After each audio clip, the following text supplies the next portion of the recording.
Elliot Ellie Mannette was born on November 5, 1927 and died on August 29, 2018.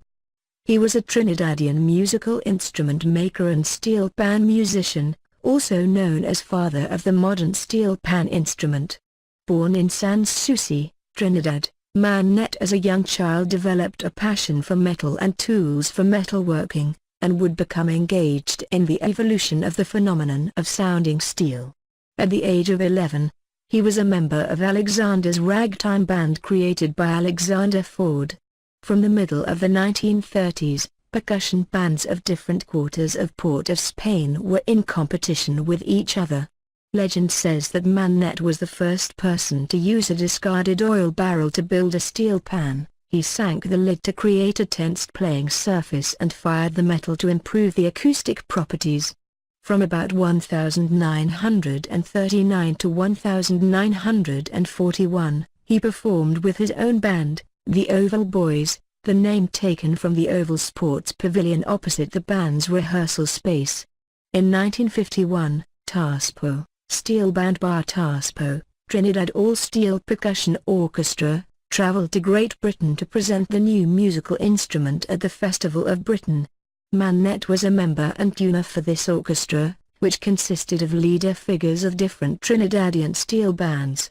In 1948, Mannette was formally offered a scholarship to study music in London, which he turned down in order to be able to build more steel pans. After having visited the United States in the beginning of the 1960s to build up the U.S. Navy Steel Band, he was invited to New York City to build instruments for an inner-city youth program. This invitation had been carried out by Murray Narell, a New York social worker and father of Jeff and Andy Narell. At this time, Mannette tuned his instruments by ear. Eventually he learned about the necessity of concert pitch A440Hz and the use of strobe tuners. Since 1967, Mannette has been building up several hundred steel bands all over the United States, mainly in colleges and universities, but also for private institutions. In 1991, he was invited by West Virginia University to show interested students how to build and play steel pans.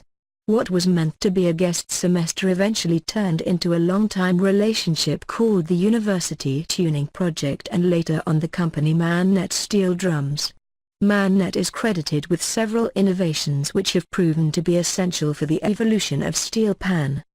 He was the first to use a 55-gallon oil barrel instead of biscuit tins or soap boxes.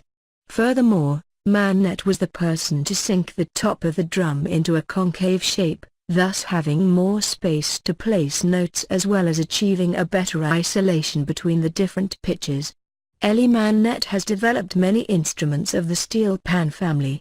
His use of the whole tone scale on two resonance bodies has become a widely common standard. Mannette has developed his own unique skills and style over many years. Within the University Tuning Project at West Virginia University in Morgantown, West Virginia, USA, he passes on his knowledge of pan building and tuning to many students and therefore ensures that his experience is passed on to future generations of pan makers.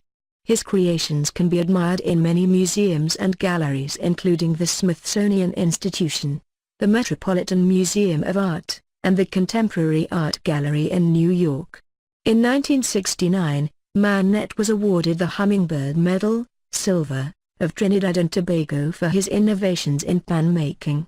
For more than 30 years, he has been at the forefront of the steel band movement in the United States, and in recognition of his significant contribution to this thriving art form, Mannette received the 1999 National Heritage Fellowship Award, the highest honor for the traditional arts given in the U.S.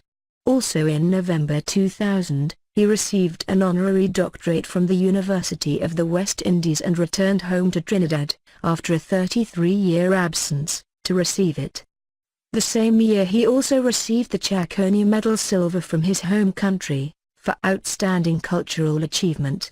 In 2003, Mannette was admitted to the Hall of Fame of the Percussive Arts Society of the United States, when he was quoted as saying, Looking back more than half a century during my humble beginnings in this unique art form, no one during that period could have envisioned the rapid growth of this instrument.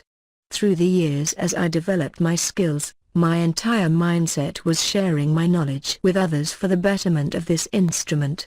He died at 91 years old.